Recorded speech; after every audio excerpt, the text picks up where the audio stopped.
only few resources for the victims. As I have sat with the victims, held their hands and cried with them, I have asked all of them, what does justice look like for you?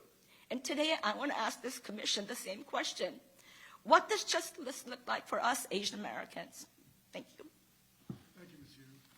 Ziap, you have 7 minutes. Good afternoon. My name is Diane Yap, and I was born and raised in San Francisco.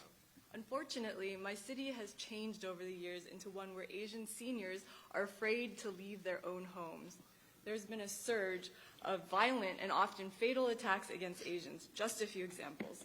70-year-old Mrs. Ren was shoved to the floor, beaten, kicked in the head by 3 teens and an 11-year-old. 2 elderly women were stabbed with a machete while waiting for a bus. A 15-year-old boy was stabbed in the neck on the bus by a 12-year-old boy. However, none of these brutal attacks have been classified as hate crimes.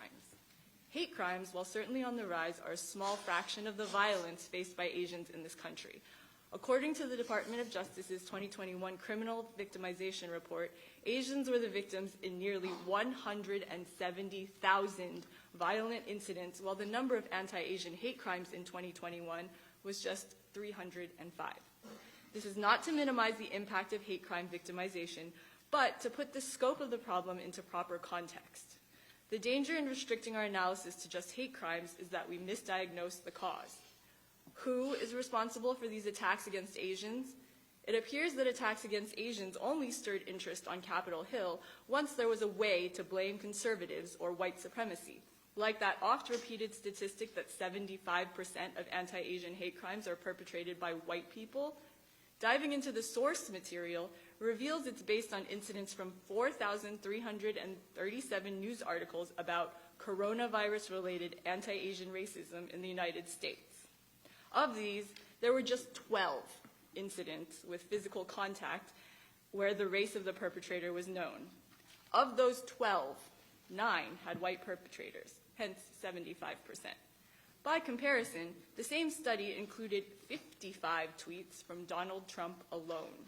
Yet, a tweet never put grandma in the hospital.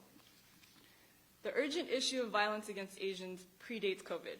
The 2018 Criminal Victimization Report by the Bureau of Justice Statistics shows violent incidents by race of victim and offender. The largest share, 27.5%, are perpetrated by black offenders, while Asians commit just 0.1% of such attacks against black victims. If all those living nearby were equally likely to attack Asians, blacks are attacking Asians at more than 3 times the expected rate, as the average Asian lives in a neighborhood that's just 8% black.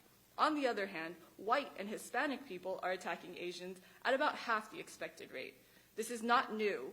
A 2008 analysis on physical assault crimes in San Francisco showed that in 85% of cases, the victim was Asian and the perpetrators were African American.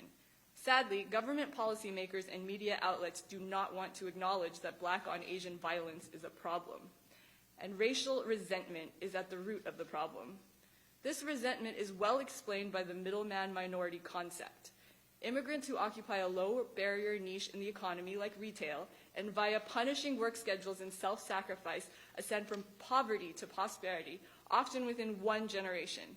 Middleman minorities have faced violence throughout history because native populations of lower status feel entitled to the same outcomes. Today's expectation of equal outcomes can be summarized by one word: equity.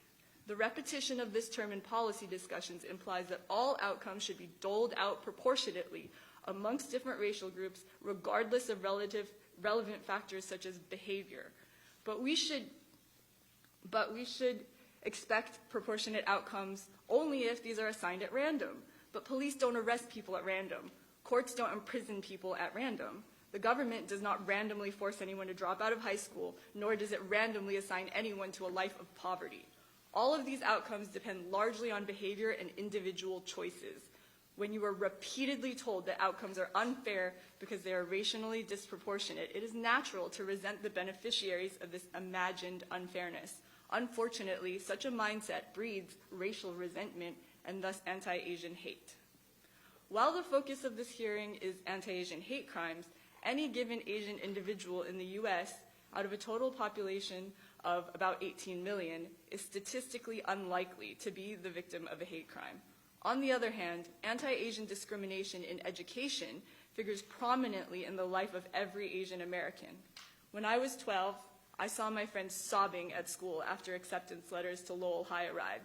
She missed the cutoff score for Chinese students by just 1 point. If she had been any other race, she would have gotten in. Selective high schools like Lowell High in San Francisco, the Screen Schools of New York City, and #1 ranked Thomas Jefferson in Virginia are all fighting misguided attempts to make their student bodies match area demographics equity. All of these attempts involve degrading or eliminating the consideration of academic proficiency in admissions. Asians bear the brunt of these unconstitutional attempts at racial balancing. Even at Harvard, an Asian applicant with a 25% chance of getting in would have a 95% chance if he were only able to check the African American box instead. Nothing else about him would have to change. The role of the government is not and should not be to put the thumb on the scale in order to produce racially proportionate outcomes. The goal should not be equal outcomes or equity, but rather equal opportunity. The government's role is to ensure that no one faces discrimination on the basis of race. On the matter of hate crimes, that means better crime prevention generally in the form of increased police presence, surveillance of hotspots, predictive policing, and especially imprisonment of repeat offenders. On the issue of affirmative action, that means recognizing that such policies discriminate against Asians in favor of objectively less qualified applicants. If you believe that underrepresented groups deserve special help, then you also believe that there are overrepresented groups that deserve to be discriminated against. These are inextricably linked, and the latter is clearly unconstitutional. If the Supreme Court bans race-based affirmative action, it is the duty of the government to enforce the ban as vigorously as it once enforced Brown v. Board of Education. Thank you. I yield my time. Thank you, Ms. Yap. Mr. Yang? Thank you. Thank you to the Commission for holding this important hearing. My name is John Yang. I'm the President and Executive Director of Asian Americans Advancing Justice, AAJC. Professor Zhang has laid out some of the root causes of anti-Asian hate and its impact, and Joanne has contextualized this with the life experiences that we all feel every single day. I want to talk about how the government can move forward by focusing on solutions, on language, on education, and on community. First, on language. Professor Zhang illustrated, whenever the United States has an economic or national security concern, Americans of Asian descent have faced a backlash. To be clear, I am not saying that these threats are not real. We do have real geopolitical tension with the Chinese Communist Party and the authoritarian government, whether it is the Xinjiang Muslim minority in Xinjiang, whether it is democracy in Hong Kong, whether it is free speech with respect to Chinese citizens. But even as we talk about these issues, we must be careful to use the proper nuance and exercise responsibility in our language. We must affirmatively emphasize that Asian Americans are Americans and contribute to our economy, our well-being, our liberty, and our prosperity. We must be careful to distinguish between the Chinese governmental action on the one hand and Chinese and Asian Americans and the society on the other.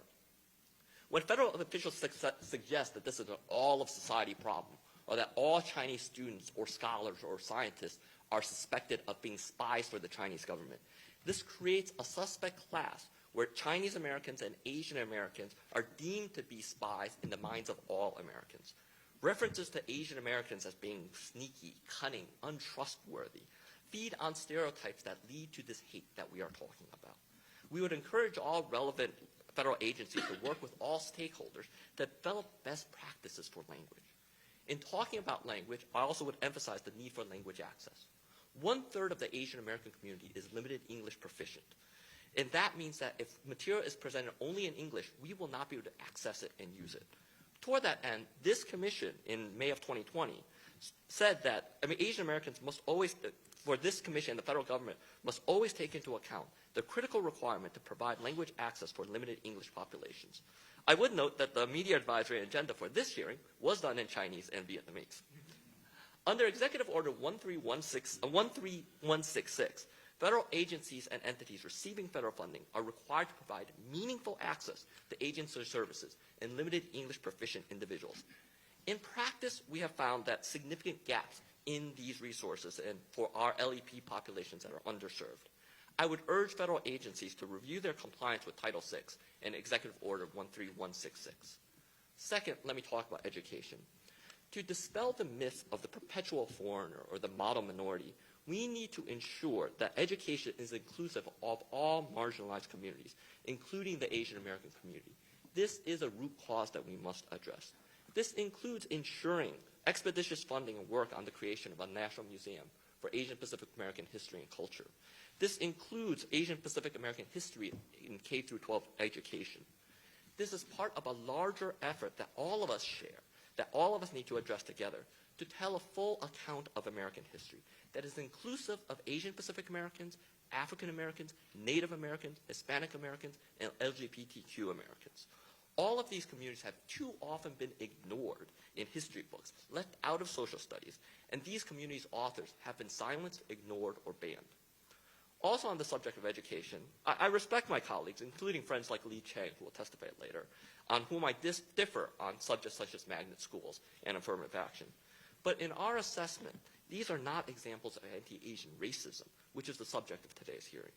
These policies are designed to create greater opportunities for bright and meritorious students who do not have equitable resources and who are often overlooked. It is recognition that the merits of a student exclude so much more and extend beyond test scores and grades. Indeed, many Asian Americans and Asian Pacific Americans have benefited from these policies. On affirmative action, there's one important thing to recognize, is that Asian Americans support affirmative action. Polling has demonstrated this time and again. But more importantly, affirmative action is not about quotas. It is not about lowering the bars to admissions. Rather, it is simple recognition that race still matters in our country,